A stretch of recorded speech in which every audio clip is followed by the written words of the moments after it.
Olá pessoal, hoje vamos falar sobre empoderamento conversando com Sandra Coleman, que está em Atlanta, nos Estados Unidos. Sandra Coleman é brasileira, bacharel em artes e mestre em estudos profissionais com concentração em educação cultural pela Universidade do Estado de Nova York, idealizadora da exposição Mulheres Negras Brasileiras Presença e Poder na Universidade do Estado de Nova York, coordenadora do Grupo de Estudos Conceição Evaristo em Atlanta, autora do livro Mulheres Negras Brasileiras Presença e Poder, da exposição ao livro, que será lançado em agosto. Obrigado, Sandra, pela sua participação e por trazer um pouco da sua história para todos os nossos alunos, os nossos espectadores. E aí eu gostaria de começar essa entrevista perguntando para você do que se trata essa exposição, que foi realizada, foi em 2018? 2017, em dezembro de 2017, do que se trata essa exposição e por que você teve a ideia de falar sobre mulheres negras brasileiras? Olá, gente, bom dia, boa tarde, boa noite, depende da hora que você vai ver esse vídeo. Então, como o professor Marcos falou, meu nome é Sandra e primeiramente eu gostaria de dizer que eu sou de São Gonçalo e hoje eu estou aqui, eu estou morando em Atlanta, mas a minha cidade mesmo é Naples, em Nova York, mas eu estou aqui em Atlanta por 2 anos, porque meu marido está fazendo um segundo doutorado, e aí ele está fazendo esse doutorado na Universidade Emory aqui em Atlanta, um doutorado em Lei e Religião, então por isso eu estou morando em Atlanta. Mas a exposição surgiu porque eu casei em 2007, em 2008 eu mudamos para Nova York, que eu casei, primeiro eu morava na State College, na Pensilvânia, e aí eu fui morar em Nova York. E morando em Nova York, eu morava perto da universidade, que meu marido era professor, né? É professor, na Universidade do Estado de Nova York. E em 2009, agosto de 2009, eu comecei a estudar inglês. Eu não falava uma palavra em inglês quando eu casei, aí eu comecei a estudar inglês nessa universidade. E aí eu fiquei 2 anos e meio estudando inglês, depois eu fui fazer o meu bacharelado em artes, com concentração em espanhol, e depois eu fiz o meu mestrado. Durante todo o meu período estudando, eu era sempre a única brasileira negra. A universidade recebia muitos estudantes brasileiros, sempre brancos, todos brancos, né? A universidade tem convênio com a universidade no Brasil, e durante o programa Ciências Sem Fronteira, que era um programa do governo da Dilma Rousseff, da presidente Dilma Rousseff, que contemplou quase 100 mil alunos brasileiros de universidades que estudavam na área de ciências e tecnologia, para irem para várias partes do mundo estudar. E lá nos Estados Unidos, lá na minha universidade, nós recebemos quase que 200 alunos brasileiros, e todos brancos. Nesses 200, se tinha 2 ou 3 negros, foi muito. E aí a universidade, alguns professores, né, me perguntavam, mas o que acontece? Cadê os alunos negros do Brasil? E aí, quando foi em junho de 2017, eu fui ao Brasil e eu vi, né, conheci muitos alunos na Unirio, que foi a universidade que eu visitei, na UF, e eu vi que eu tinha muitos amigos negros estudando na universidade.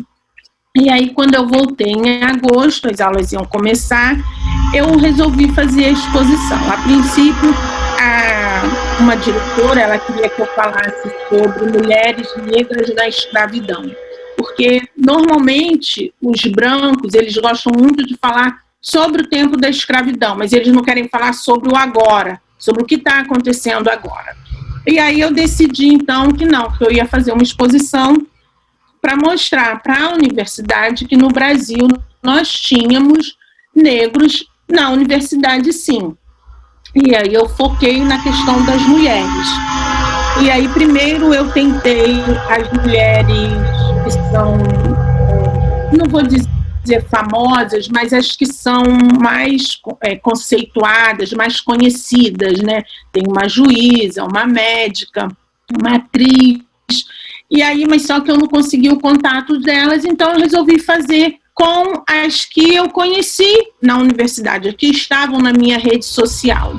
E aí, assim, eu tive a ajuda do Vitor Del Rey, que era na época estudante na Fundação Getúlio Vargas, ele tinha muitos contatos, ele me indicou muitas mulheres, e assim eu comecei a montar a exposição.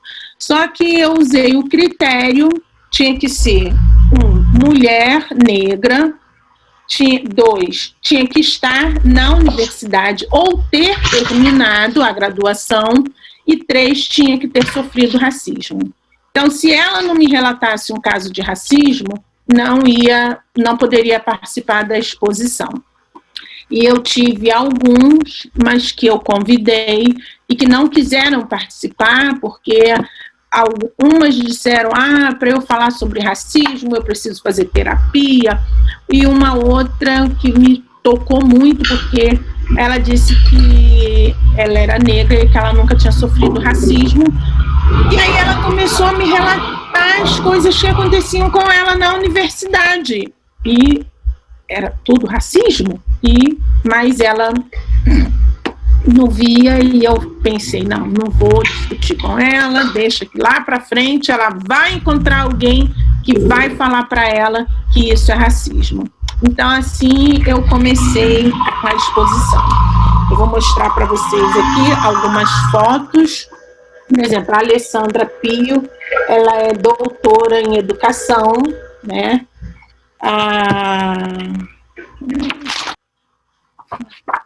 A Josiane, ela tem mestrado em História e ela é de Niterói. Ela tem uma história muito interessante que ela conta que a mãe dela era doméstica e o pai dela trabalhava num edifício em Niterói, de porteiro, e ela estudava com os livros que o pai dela encontrava na lixeira.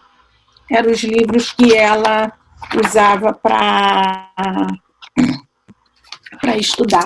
A Leide Cristiane, ela tem mestrado em Sociologia.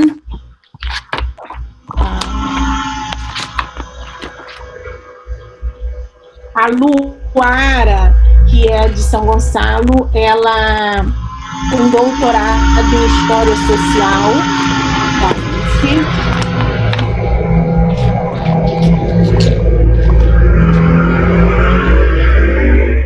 A Paula Janaína, ela tem mestrado em Educação pela Universidade de Brasília, e a Paula Janaína, a história dela é muito interessante, porque ela era empregada doméstica, e quando ela resolveu voltar a estudar, ela era empregada doméstica numa casa em que a mãe dela foi empregada doméstica dessa família, né? E aí, quando ela resolveu estudar, a família foi totalmente contra, começaram a fazer pressão, começaram a arrumar eventos para irem à noite, para ela poder ficar com a criança, para ela poder não estudar. Então, eles foram totalmente contra ela estudar. A Sandra Marcelino, ela é doutora em educação e ela tem bacharelado em serviço social. A Valéria Neves, ela é enfermeira com especialização em oncologia. Então, eu mostrei a vida de 50 mulheres. E aí eu mostrei também a vida dessas aqui, que são as senhoras líderes do movimento negro, como a Wanda Ferreira, a Lia Vieira, a Ruth Pinheiro, Helena Teodoro, a Nancy, a Maria Catarina, Rosa Maria, Creuzeli, Edileia e Neia. Então, essa foi a exposição. O lançamento foi em dezembro, 6 de dezembro, e teve a participação de algumas brasileiras que foram para lá, para Nova York, para participar do lançamento. Elas fizeram vaquinha online e foram a Nova York participar do lançamento. Então, a toda essa exposição. Também eu mostrei os livros. Eu tive uma parte que ficaram expostos os livros de autoras brasileiras negras, Conceição Evaristo, Elisa Lucinda, Ana Cruz, Nina Silva. Então foram muitos livros expostos também para mostrar que as mulheres negras brasileiras, elas também eram escritoras. Sim.